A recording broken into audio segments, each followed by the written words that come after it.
The Big 12 held its fourth forum to discuss the state of college athletics Tuesday afternoon in Dallas, Texas. Afterwards, we had a chance to catch up with a few of today's panelists to talk about the forum. Commissioner Bowlesby has done a tremendous job in organizing these forums and bringing people together to talk about the relevant issues in intercollegiate athletics today, and this afternoon was no different. We wanted to have provocative discussions, and that's why we've done these. Our assertion is that it's hard to get a deep dive on the issue these days, and so we've had four forums now, and I think all of them have been terrific.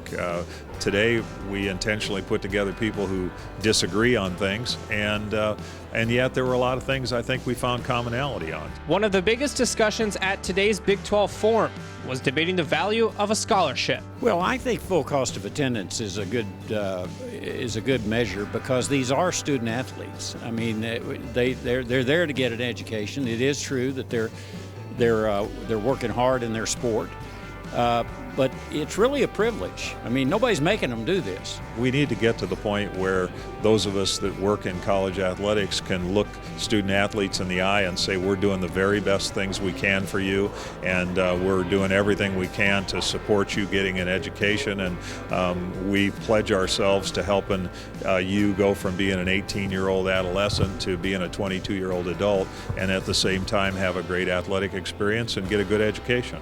Concussions and health-related symptoms have continued to be identified over the years by the NCAA.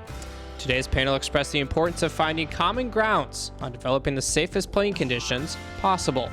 Through the autonomy process that the NCAA has given to the 5 high-visibility leagues, we have all submitted concussion management programs and initiatives to the NCAA for approval. So that was one step that's been taken.